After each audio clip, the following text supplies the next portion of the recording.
primeiro lugar, eu gostaria de colocar que esse é um momento histórico para essa Corte. Isso é falado em muitos casos, mas esse, sem dúvida nenhuma, é um dos casos que vai fazer com que essa Corte construa, nesse caminho que ela tem, uma posição vanguardeira entre as grandes cortes constitucionais no mundo. É muito importante desmistificar uma coisa. A ação afirmativa não é uma invenção americana. A ação afirmativa foi inventada pela Constituição indiana por dois senhores. Um que havia morrido pouco antes da constitucionalização, chamado Gandhi, e o outro chamado Nehru.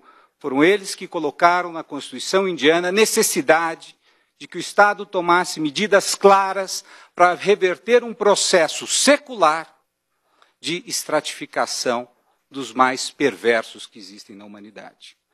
Os americanos aprenderam com os indianos.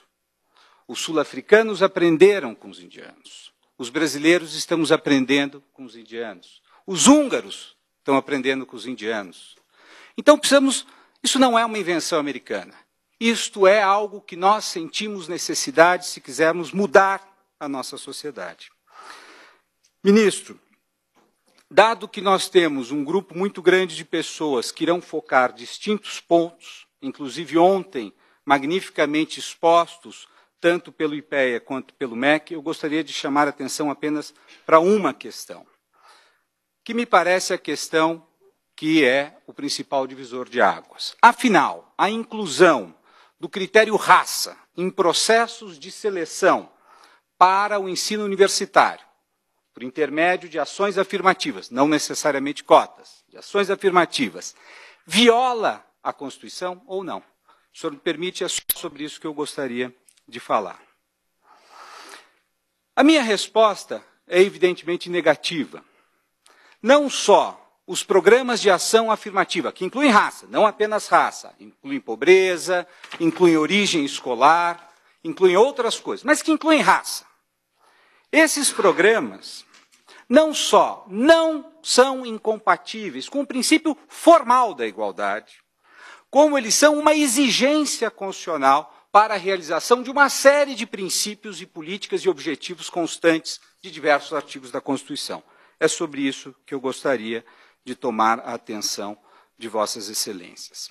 Em primeiro lugar, qualquer mecanismo de escolha dentro do Estado exige critérios de discriminação.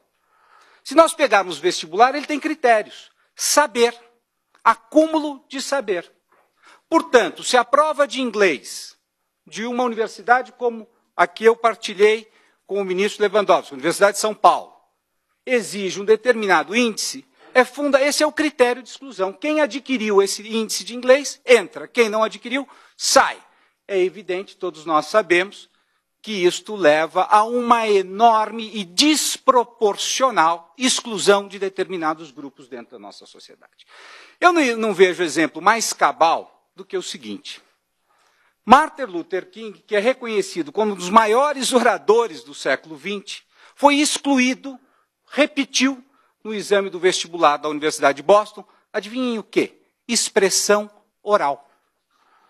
É evidente, como falava um dos meus antecessores, que a língua que se fala nos guetos é incompreensível. Se o vestibular não é feito por estes, evidentemente que a língua que se fala nos guetos não será suficiente para atingir os critérios universais, meritocráticos, igualitários que se exigem do vestibular. Um jovem que faz uma escola que tem uma duração 2 vezes maior do que o jovem que vai para a escola pública, que tem livros em casa, que tem pais que falam línguas, que fazem intercâmbios. Como nós podemos dizer, como disse a professora Eunice, que o vestibular é meritocrático? O vestibular não é um meritocrático. O vestibular é uma forma de premiar o investimento que os pais foram